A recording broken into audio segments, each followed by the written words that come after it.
Ready to move in premium triplex villas at Bachapalli APR projects. ప్రస్తుతం మనతో పాటు ఉన్నారు లోక్సత్తా అధినేత జయప్రకాష్ నారాయణ గారు. ఒక్కసారి ఆంధ్రప్రదేశ్లో తాజా పొత్తుల మీద ఆయన ఒపీనియన్ ఏంటో చూద్దాం. సార్ నమస్తే అండి. నమస్తే నిర్మా. తాజాగా బీజేపీ కూడా పొత్తుల్లో భాగమైంది. ఇంతకు ముందంతా జనసేన టీడీపీ ఉండే, ఇప్పుడు బీజేపీ కూడా కలిసింది. ఈ పొత్తుల వల్ల కొంతమంది మాట్లాడుతున్నారు బీజేపీ కలవడం వల్ల వీళ్ళకే నష్టము, వైసీపీకి లాభం అవుతుందని. కొంతమంది ఏమో కాదు, బీజేపీ వీళ్ళ సపోర్ట్ ఉండటం వల్లనే 2000 అంటే మొన్న ఎలక్షన్ కాక ముందు 14 ఎలక్షన్ అప్పుడు మంచిగా వాళ్ళు గెలవడానికి కారణం అప్పుడు బీజేపీయే. మళ్ళీ 19లో అనవసరంగా పోగొట్టుకున్నారు కాబట్టి వాళ్ళు ఉండటమే కరెక్ట్ అని అంటున్నారు. మీరు ఎనాలిసిస్ చేస్తే మీకేమనిపిస్తుంది? నిజంగా నాకైతే తెలియదు, ఎందుకంటే ఇవన్నీ ఊరికే ఊహాగానాలు మనం వింటాం. చాలాసార్లు ఎన్నికల్లో నా అంచనాలు తప్పినాయి కాబట్టి నాకేదో బ్రహ్మాండంగా తెలుసు ఏం జరుగుతుందో నేను అంచనా వేస్తున్నాను. బీజేపీ వస్తే నష్టం ఎంత, లాభం ఎంత, కూటమికి రకరకాల వ్యాఖ్యానాలు ఉంటాయి. నాకు తెలియదు కాబట్టి ముందు తెలియదని ఒప్పుకోవాలి.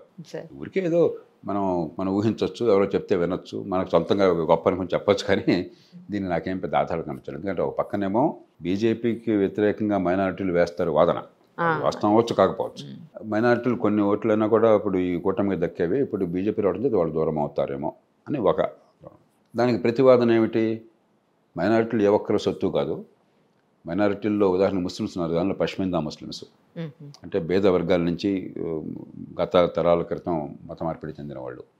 అలాగే మహిళలు ఈ ట్రిపుల్ తలాకు ఈ దీనివల్ల మతం పేరుతో వచ్చినటువంటి ఆధిపత్య ధోరణి వల్ల నష్టపోతున్న వాళ్ళు, వీళ్ళలో చాలామంది బీజేపీకి వేస్తారు. ఇంకో వాదన ఉంది, ఏది కరెక్టో మనకు తెలియదు, దేవుడి కరుగా. అలాగే రెండో వాదన ఏమిటి? ఆంధ్రప్రదేశ్ ప్రజలు చాలా గాయపడ్డారు, మోదీ గారి మీద చాలా కోపంగా ఉన్నారు, ఆయన ఏదో చేయలేదు అని. వాస్తవం కాదంటే చేయకపోవడం వాస్తవం కాదు. విభజన జరిగింది అనివార్యం, అది మోదీ గారు చేయలేదు, మరొకళ్ళు చేయలేదు, చేసిన వారు వేరు. దానికి దోహదపడ్డ వాళ్ళు ఉద్దేశం ఏదైనా కూడా ఇక్కడ రాష్ట్రంలో రాజకీయంలో ఉన్నవాళ్ళు చేసిన తప్పిదాలు. దానిలో నాకేమాత్రం, నేను ప్రత్యక్షంగా చూసిన వాడిని వివరాల్లోకి వెళ్ళక్కర్లేదు. ఆ తర్వాత సరైనటువంటి ఒక సమగ్రమైనటువంటి ఒక ఫార్ములా ఏర్పాటు చేసి రాష్ట్రాన్ని గట్టిగా పోరాడిన వాడిని నెంబర్ 1 నేను. దానిలో ఎవరికి అనుమానం ఉండక్కర్లేదు, అందరికీ తెలిసిన సంగతి. ఒక సమగ్రమైన ఏర్పాటు జరిగింది. దానిలో చేతనైన మేరకు జాతీయ స్థాయి నుంచి కొన్ని వస్తున్నాయి, మరికొన్ని మనం కోరుతున్నాం. ఇప్పుడు ఉంటుంది అది, ఈ మల్లాగులు అలబడినా సహజం. మనం ఎక్కువ కోరుతాం, మరి మిగతా రాష్ట్రాలు అంటే వాళ్ళు అంటారు మనం స్పెషల్ కేటగిరీ అంటే బీహార్ వాడికి గొడవ పెడతాడు, మా సంగతి మేము ఇంకా భేదవడం అని చెప్పని సర్దుకుపోవాలి ఉంటాయి. కానీ చాలా విషయాల్లో మనకు మేలు జరిగింది, జరుగుతోంది, అవకాశం ఉంది. కానీ ప్రజల మనస్సుల్లో మాకు అది అన్యాయం జరిగిపోయిందన్న భావన ఉన్నమాట వాస్తవం.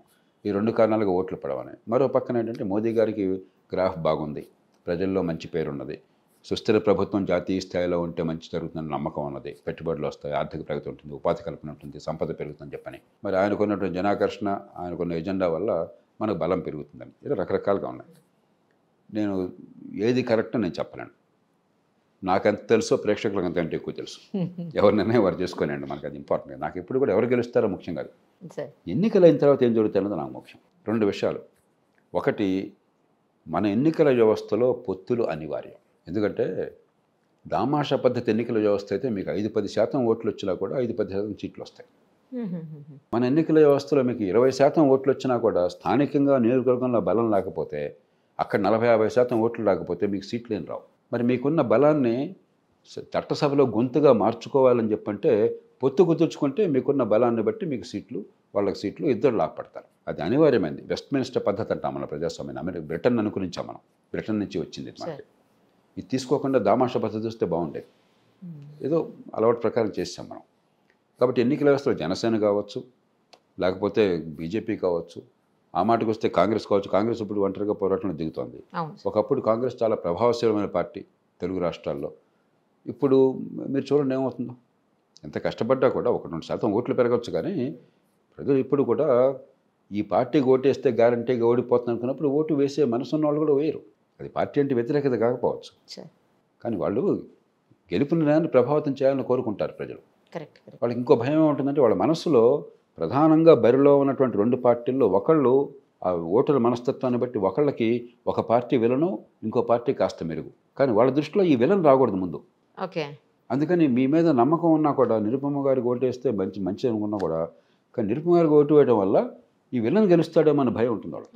కాబట్టి మీ మీద అభిమానం ఉన్నా కూడా విలన్ ఓడించాలని ఆ రెండో వాడికి ఓటేస్తారు. క్యాండిడేట్ని చూడరు, కొన్ని చోట్ల క్యాండిడేట్ని కూడా చూడరు. చాలాసార్లు క్యాండిడేటు ఏదో 5-10% చూస్తారని నాకు క్యాండిడేట్ని పెద్దగా ఎవరు చూడరు. అంటే పార్టీలకి ఎన్నిక. 2, ఉన్నవాళ్ళు అత్యుత్తమని అనుకోవటం లేదు. ఉన్న పార్టీల్లో మరీ ఒక విలన్గా ఉంటే ఆ విలన్ కానివాడిని ఎన్నుకుంటున్నాం మనం. మన మనస్తత్వం అది ఈ ఎన్నికల వ్యవస్థలో. కాబట్టి పొత్తులు అనివార్యం అలాంటప్పుడు. లేకపోతే ఎవరికి రాజకీయంగా మీ ఓట్లు సీట్లుగా మారం. ఇక ఆంధ్రప్రదేశ్లో పొత్తులు కానీ ఎన్నిక కానీ ఇది మామూలుది కాదు. ఈ మాట చాలా స్పష్టంగా నేను ఇప్పుడు కాదు 4 ఏళ్ళ నుంచి చెప్తున్నాను. 21 నుంచి నేను చెప్తున్నాను, 20 నుంచి 21 నుంచి. ఆంధ్రప్రదేశ్ జరగబోయే ఎన్నిక ఒక నిర్ణయాత్మకమైన ఒక డిఫైనింగ్ ఎలక్షన్ అని చెప్పాను నేను ఎన్నోసార్లు. ఇదేదో రెడ్డి కమ్మ కాదు, మనకంతా ఈ పిచ్చిలో ఉన్నాం మనం. రెడ్డి పార్టీ, కమ్మ పార్టీ, కాపు పార్టీ అని చెప్పని కొంత కులం ప్రభావం రాజకీయంలో లేదని నేను అంటలా. కానీ అది కాదు కీలకమైన అంశం అక్కడ. ఈ పార్టీకి ఆ పార్టీకి మధ్య ఎవరు వస్తారని కాదు, 2 మౌలికమైన రీతుల మధ్య పోరాటం ఇది. ప్రజాస్వామ్యంలో సంక్షేమం లేకుండా ప్రజాస్వామ్యంలో అందరినీ కలపడం సాధ్యం కాదు. అందులో భేద దేశంలో ఖచ్చితంగా సంక్షేమం కావాలి. తాత్కాలిక సంక్షేమం అంటే ఏంటి? తాత్కాలికమైన వ్యక్తిగత అవసరాలు తెచ్చడం. సంక్షేమం అంటే తాత్కాలిక వ్యక్తిగత అవసరాలు, దీర్ఘకాలిక సామూహిక అవసరాలని పక్కన పెట్టి. తాత్కాలిక వ్యక్తిగత అవసరాలు, దీర్ఘకాలిక సామూహిక అవసరాలు, ఇవి 2. ఓకే. ఇవాళ రోజుల్లో సంక్షేమం భారతదేశంలో ఏంటి? ఈ పేపర్లో ఏ ప్రకటన చేసినా కూడా నేనిచ్చా, ముందు వాడిది. వాడు బాబుగాడి సొమ్ములాగా ప్రతి నాయకుడు, ప్రతి పార్టీ నేనిచ్చా, వాడి దాత, మనం బెచ్చగాళ్ళం, మన డబ్బు అది. మన డబ్బుతో వాడు కూర్చుని కూర్చున్నాడు అక్కడ. మన పన్ను కట్టకపోతే వాడి దగ్గర పైసా లేదు, వాడి జేబులోంచి డబ్బులు తీట్లా. వాడి దగ్గర ఉన్న డబ్బులు కూడా చాలామంది మన దగ్గర దోచుకున్న డబ్బులే. 2వది, రేపు సంగతి అవసరం లేదు, ఈ పూట తాత్కాలికంగా ఎప్పుడు మన పుచ్చుకునే చెయ్యి వాడిది ఇచ్చే చెయ్యి. ఏ అడ్వర్టైజ్మెంట్ అయినా కూడా మీ పిల్లల భవిష్యత్తుకి సంపద ఇట్లా పెంచుతున్నాం, ఈ పెట్టుబడులు ఇలా పెంచాం, ఈ ఉపాధి కల్పన ఇట్లా జరుగుతుంది, మీ ఆదాయాలు ఇట్లా పెరుగుతాయని చెప్తున్నారా? నీకు ఇది ఇచ్చా, అది ఇచ్చా, ఇది ఇస్తా. ఇది సంక్షేమం మన దేశంలో. వ్యక్తిగతమైన తాత్కాలికమైన సాయం. ఏది పూర్తిగా నిర్లక్ష్యం చేస్తున్నారు? దీర్ఘకాలికమైన సామూహికమైన విషయాలు పూర్తిగా నిర్లక్ష్యం అవుతున్నాయి. ఆంధ్రప్రదేశ్లో రోడ్డు చూడండి వాళ్ళు ఎలా ఉన్నాయో, మౌలిక సదుపాయాలు చూడండి ఎట్లా ఉన్నాయో, పోలవరం ప్రాజెక్ట్ చూడండి ఏ గతిలో ఉందో, ఒక ఇటుకు పడిందో చూడండి. తర్వాత పెట్టుబడులు కొత్తగా వచ్చినా చెప్పండి గణనీయమైన స్థాయిలో. కాబట్టి అసలు ఇక్కడ ఈ రాష్ట్రంలో పెట్టుబడి పెడితేనే మేము ప్రమాదం రానే పరిస్థితికి వచ్చాం. 30-40 ఏళ్ళ నుంచి ఉన్నవాళ్ళు కూడా ఎందుకున్నారో అని కన్నీళ్లు గారుస్తున్నారు. కాబట్టి ఇది కులాల సమస్య కాదు, మతాల సమస్య కాదు. సంక్షేమము, అభివృద్ధి సమతూకం ఉండాలన్నా వద్దా? సంక్షేమమే పాలన అన్నట్టుగా చేస్తున్నారు ప్రస్తుత ప్రభుత్వం. వాళ్ళు దానిలో మొహోటం ఏమైనా దాచుకోవట్లేదు వాళ్ళేమి. సంక్షేమమే పరిపాలన, అంతేకాదు ఇంకోటి కూడా తీసుకొస్తున్నారు. ఆ భాష ఒక క్లాస్ వార్. పూర్వకాలం కమ్యూనిస్టు వాడేవాళ్ళు, మేము పేదల కోసం ఉన్నాం, వాళ్ళంతా మీ శత్రువులు, వాళ్ళ కోసం కాదు, వాళ్ళు మీ శత్రువులు. అంటే వాళ్ళ శత్రువులు మధ్యతరగతి, భవిష్యత్తు గురించి ఆలోచించేవాళ్ళు, సంపద పెరగాలని కోరుకునేవాళ్ళు, పెట్టుబడులు రావాలని కోరుకునేవాళ్ళు, ఆదాయాలు పెరగాలని కోరుకునే వాళ్ళు శత్రువులు. మీ పన్నుల డబ్బు మేము సగం దోచేసుకుని సగం దుబారా ఖర్చు పెట్టి మిగతాది పంచుతాం, కాబట్టి మీరు వేరు వాళ్ళు వేరు, ఈ 2 వర్గాల మధ్య యుద్ధం ఇది అన్న వాతావరణం. ప్రజాస్వామ్యంలో ఇది అత్యంత ప్రమాదకరమైనటువంటి పరిస్థితి. అందున ఒక భేద దేశంలో, చాలా ఎదగాల్సిన దేశంలో ఇప్పటికి కూడా మనం ఇక్కడ ఉన్నాం. ఆర్థికంగా ఎదగాలని ప్రయత్నం జరుగుతోంది ఈ మధ్యకాలంలో. కాబట్టి మన ప్రజలు తెలుసుకోవాల్సింది ఓటింగ్ ద్వారా, బ్యాలెట్ ఈవీఎంలో భవిష్యత్తు మన పిల్లలకు ఉండాలన్నా వద్దా? ఎల్లకాలం మంది పుచ్చుకునే చేయగా ఎట్లానే ఉండాలన్నా? ఒక 25 ఏళ్ళు 30 ఏళ్ళు ఇలా కొనసాగినా కూడా ఈ ఉచితంగా ఇచ్చేవి, నెల పంచేవి అన్నీ ఉన్నా కూడా పంచాలి, చేతన మీద పంచుదాం. కానీ ఇట్లానే ఉంటాం మనం ఎంతకాలం.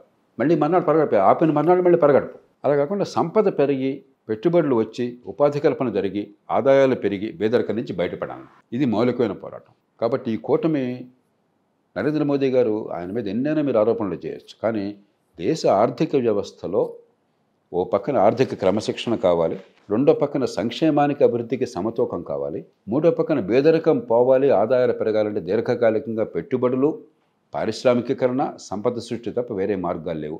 ఈ విషయంలో ఆయన చాలా స్పష్టంగా నిక్కచ్చిగా అభిప్రాయాలు వ్యక్తపరుస్తున్నారు, ఆచరణ చూపెడుతున్నారు. చంద్రబాబు నాయుడు గారికి ఆ చరిత్ర ఉన్నది. హైదరాబాద్ నగరం లేకపోతే ఉమ్మడి ఆంధ్రప్రదేశ్ రాష్ట్రంలో కొన్ని రంగాల్లో పెట్టుబడులు విపరీతంగా వచ్చినాయి, ఆర్థికంగా పెరిగాము, ఉపాధి కల్పన కేంద్రంగా తయారైనాము. ఈ దేశ మ్యాప్లో కొన్ని రంగాల్లో, ప్రపంచ మ్యాప్లో మనకు ఒక స్థానం వచ్చిందంటే ఖచ్చితంగా దానిలో ఆయన కృషి ఉన్నది. దాని తర్వాత రాజశేఖర రెడ్డి గారు కాంగ్రెస్ పార్టీ కొనసాగించారు, హైదరాబాద్ నగరం వరకు. ఆ తర్వాత టీఆర్ఎస్, బీఆర్ఎస్ కొనసాగించారు. కాబట్టి సరే, జనసేన అధికారంలో ఇప్పుడు లేదు కాబట్టి ఇదే సిద్ధాంతానికి కట్టుబడి స్వచ్ఛమైన రాజకీయం కావాలని చెప్పి వారు ముందుకు వస్తున్నారు. కాబట్టి ఓ పక్కనేమో సంక్షేమము, అభివృద్ధి కలపాలి, దీర్ఘకాలిక అభివృద్ధి కావాలి, పెట్టుబడులు కావాలి, ఉపాధి కల్పన కావాలి, సంపద పెరగాలి, ఆదాయాలు పెరగాలి. మరో పక్కన సంక్షేమమే ప్రభుత్వ పరమావధి, ఇంకేం అక్కర్లేదు, తాత్కాలిక ప్రయోజనాలు తప్ప ఇంకేం అక్కర్లేదు. మిగతా ఏమైనా కూడా వాళ్ళంతా శత్రువులు. ఈ 2 మధ్య పోరాటం తేల్చాల్సింది ప్రజలు. ఒక పేద దేశంలో సంక్షేమానికి ఖచ్చితంగా బలం ఉంటుంది, ఓట్లు ఉంటాయి. ఎందుకంటే పేదరికంలో ఉన్నప్పుడు సంక్షేమంలో మరి మన డబ్బు అని అవగాహన లేనప్పుడు ఎవరో దానంగా ఇచ్చారో అని కృతజ్ఞత భావం ఉండొచ్చు. కాబట్టి నేను తెలుగు ప్రజలను కోరేది ఏంటంటే, మీరు ఎవ్వరికి కృతజ్ఞులుగా ఉండక్కర్లేదు, వాళ్ళు మీకు కృతజ్ఞులుగా ఉండాలి. మీరు వాళ్ళకి అవకాశం ఇచ్చారు, పదవుల్లో కూర్చోబెట్టి, వాళ్ళు మీకు అవకాశమే ఇవ్వాలా. మీ జీవితం ఇది, మీ పిల్లల జీవితం, మీ పన్నుల డబ్బు, మీ హక్కు ఇది. ఈ డబ్బు ఎట్లా ఖర్చు కావాలి? అప్పు చేసి పప్పుకోడి కావాలన్నా మన ఇంట్లో కుటుంబం ఉంది, ఖచ్చితంగా ఇంట్లో అవసరాలు తీరాలి. కానీ ఈవేళ తిండి కోసం రేపటి భవిష్యత్తుని, పిల్లల భవిష్యత్తుని బలిపెట్టి ఉన్న ఆస్తులు అమ్మం కదా. అప్పులు చేసి వాళ్ళు తిన్నాం, అప్పు చేసి పప్పుకోడి తినం కదా. ఉన్నంతలో సర్దుకుంటాం, 10,000 20,000 అప్పు చేయొచ్చు, మళ్ళీ తీర్చేస్తాం తొందరగా. కానీ అప్పు చేసి పప్పుకోడి తినాం. మనం రేపటి పిల్లల భవిష్యత్తు కోసం ప్రణాళిక వేస్తాం. ఇల్లు కట్టుకోవటం ఎట్లాగా, మంచి ఇంటికి వెళ్ళటం ఎట్లాగా, మరి మంచి ఆస్తి ఎలా కొనుక్కోవాలి, లేకపోతే పెట్టుబడి ఉన్నకి వస్తే డబ్బేనా మిగిలితే డబ్బులు అట్ట పెట్టాలి, రేపొద్దున కొంచెం పరిగెట్టి ఎలా చేయాలి, ఇదిగా మనం ఆలోచించేది. ఓ ప్రభుత్వం కూడా అంతే ఉండాలి. కాబట్టి కృతజ్ఞత అనేది ఎవరికి ఉండక్కర్లా. నేను నీకు ఇచ్చా, నువ్వు నాకు నువ్వు రుణపడి ఉన్నావు అన్నది చాలా చాలా పొరపాటు వాదన, ప్రమాదకరమైన వాదన, అప్రజాస్వామికమైన వాదన. అలాగే సంక్షేమం వద్దన్నది సాధ్యం కాదు. సంక్షేమం అందరినీ కలుపుకుపోవాలి, అందరికీ స్థానం కల్పించాలి. కానీ సంక్షేమమే పరిపాలన అనేది చాలా ప్రమాదకరమైనది. మీకు వచ్చిన పన్నుల డబ్బు ఎలాగైనా ఖర్చు పెట్టండి, దానిలో మీరు సంక్షేమానికి ఖర్చు పెట్టండి, జీతభత్యాలకు చేయండి, వడ్డీలు ఎలాగో చెల్లించాలి, అవన్నీ చేయండి. కానీ అప్పు చేసిన ప్రతి రూపాయి పెట్టుబడిలో ఖర్చు పెట్టండి. ఆంధ్రప్రదేశ్లో ఇప్పుడు ఏడాదికి 30-40 వేల కోట్ల రూపాయలు పన్నుల డబ్బు కాకుండా, ఢిల్లీ నుంచి వచ్చిన డబ్బులు కాకుండా అదనంగా రోజువారీ ఖర్చులకు పోతుంది, అప్పు చేసి ఖర్చు పెడుతున్నారు. అది కాకుండా ప్రస్తుతం 1,00,000 కోట్ల రూపాయలు, నాకు అందిన సమాచారం ప్రకారం దాదాపు 1,00,000 కోట్ల రూపాయలు బకాయిలు ఉన్నాయి. అంటే మీరు చెల్లించాలా, కానీ వాయిదా వేశారు. బడ్జెట్లో కనిపించదు, కాగితం మీద కనిపించదు, వాయిదా వేస్తున్నారు. ఎప్పుడో తర్వాత చెల్లిద్దాం చూద్దామని చెప్పని. చిన్న చిన్న కాంట్రాక్టర్లు కావచ్చు, మీరు ఏమన్నా కొంటే సప్లై చేసిన వాళ్ళు కావచ్చు, లేకపోతే ఉద్యోగులు జీతభత్యాలు బకాయిలు ఉంటే అవి కావచ్చు, అవన్నీ వాయిదాలు వేశారు. కాబట్టి ఆర్థికంగా రాష్ట్రాన్ని సర్వనాశనం చేస్తే, పెట్టుబడులు లేకుండా ఉంటే, మౌలిక సదుపాయాలు లేకుండా ఉంటే, పారిశ్రామికీకరణ లేకుండా ఉంటే భవిష్యత్తు అంధకారం. ప్రజల ముందు ఉంది వాళ్ళ తీర్పు, ఎలాంటి పరిపాలన కావాలని చెప్పాను. దానిలో నరేంద్ర మోదీ గారు కానీ, చంద్రబాబు నాయుడు గారు కానీ, పవన్ కళ్యాణ్ గారు కానీ, 3 పార్టీలు కూడా ఒకే లక్ష్యంతో ఉన్నాయి. సంపద సృష్టి కావాలన్న విషయంలో ఎవరికి అనుమానం లేదు. కాబట్టి అది కావాలా, తాత్కాలికమైనటువంటి సంక్షేమం కావాలా. సంక్షేమం వద్దని ఎవరంటలా, సంక్షేమానికి అభివృద్ధికి సమతూకం కావాలా, బ్యాలెన్స్ కావాలా, సంక్షేమమే పరిపాలనగా కొనసాగాల. ఈ ఒక మౌలికమైన పోరాటం జరుగుతుంది, ఇది దేశాన్ని ప్రభావితం చేస్తుంది. రైట్ సార్, ఒక్కసారి మన దగ్గరికి వద్దాము. అంటే తెలంగాణకు వస్తే ఇక్కడ పార్లమెంట్ ఎలక్షన్స్ ఉన్నాయి, మనకు కూడా తెలుసు. అయితే ఈ పార్లమెంట్ ఎలక్షన్స్లో పోటీ కాంగ్రెస్కి బీఆర్ఎస్కి ఉండబోతుంది అనుకోవచ్చు సార్, లేకపోతే కాంగ్రెస్కి బీజేపీకి మధ్యన ఉండబోతుంది అనుకోవచ్చు? మీకు అంత తెలుసు, నాకు అంత తెలుసు, పత్రికల్లో రాస్తున్నారు. ఏమైందంటే మళ్ళీ ఇందాక అన్నట్టుగా 2 పార్టీలకి ఎప్పుడు పోటీ, 3వ పార్టీ ఇప్పుడు అసెంబ్లీ ఎన్నికల్లో 1.5 క్రితం బీజేపీ 2వ పార్టీగా కనిపించింది. కరెక్ట్. బై ఎలక్షన్ల వాటిలో ఏ కారణం అన్నా కానివ్వండి, బీజేపీ కాస్త వెనక్కి తగ్గానే కాంగ్రెస్ ఆ స్థానాన్ని భర్తీ చేసింది. చివరికి పోటీ ఎవరి మధ్య అయింది? 2 పార్టీల మధ్య అయింది. నేను చాలా కాలం నుంచి, 4 ఏళ్ల నుంచి చెప్తున్నాను, జరగబోయే ఎన్నిక టీఆర్ఎస్కి మరో పార్టీకి మధ్య కాదు.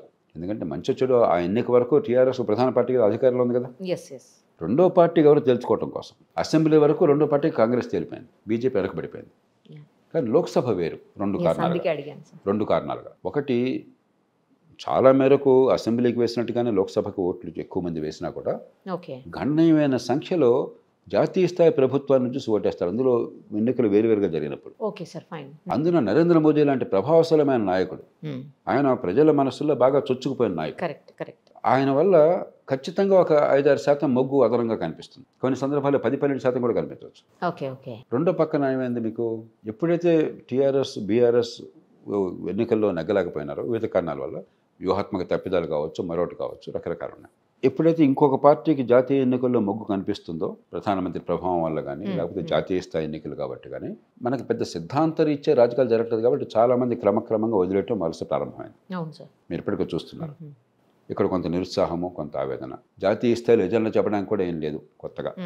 జాతీయ స్థాయి ఎన్నిక కదా, మీ దగ్గర మీ ఎజెండా ఏముంది? చెప్తే. కాబట్టి ఒక రిస్క్ ఏముందంటే బీఆర్ఎస్కి ఈ పోటీ ఈసారి 3వ పార్టీగా బీఆర్ఎస్ అయిపోయి 2 పార్టీల మధ్య పోరాటం జరుగుతున్నది. జరుగుతున్నదో మనం చెప్పలేం, ఏమొచ్చుందా, కానీ ఖచ్చితంగా ఆ వాతావరణం కనిపిస్తాం. అదేం జరుగుతుందో మనం చూద్దాం రేపు. Thank you sir, thank you so much. Suman టీవీలో మీ పర్సనల్ అండ్ బిజినెస్ ప్రమోషన్స్ కోసం కింది నెంబర్కి కాంటాక్ట్ చేయండి.